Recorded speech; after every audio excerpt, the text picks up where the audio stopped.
আসসালামু আলাইকুম। চলেন ঘুরে আসি আমাদের ছোট্ট আম বাগানটিতে।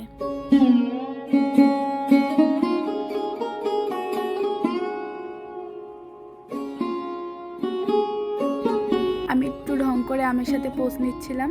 দেখেন কত সুন্দর আম ধরেছে আমাদের বাগানটিতে। মাশাআল্লাহ, কি সুন্দর আম ধরেছে, সবাই মাশাআল্লাহ বলে যাবেন।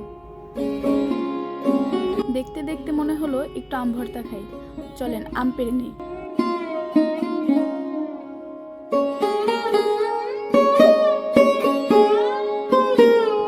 এই বাগান থেকে দুটো আম পেড়ে নিলাম।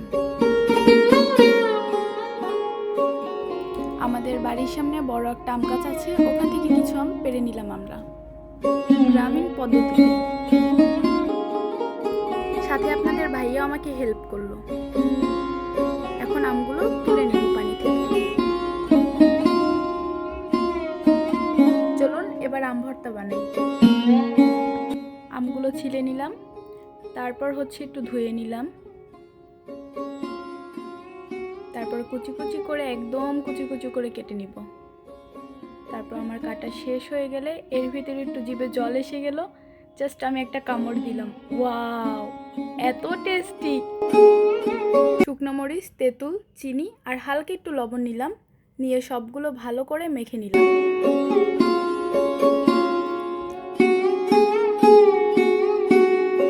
সব একসাথে নিয়ে মাখানো শুরু করলাম। এই ফাঁকে একটু টেস্ট করে দেখলাম যে সব কিছু ঠিক আছে কিনা।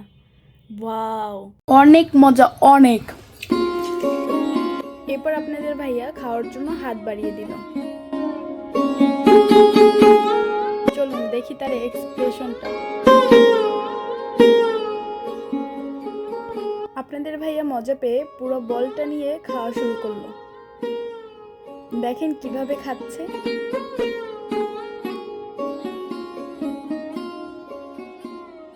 ওকে, আল্লাহ হাফেজ। সবাই ভালো থাকবেন। কষ্ট করে ভিডিওটা দেখার জন্য ধন্যবাদ।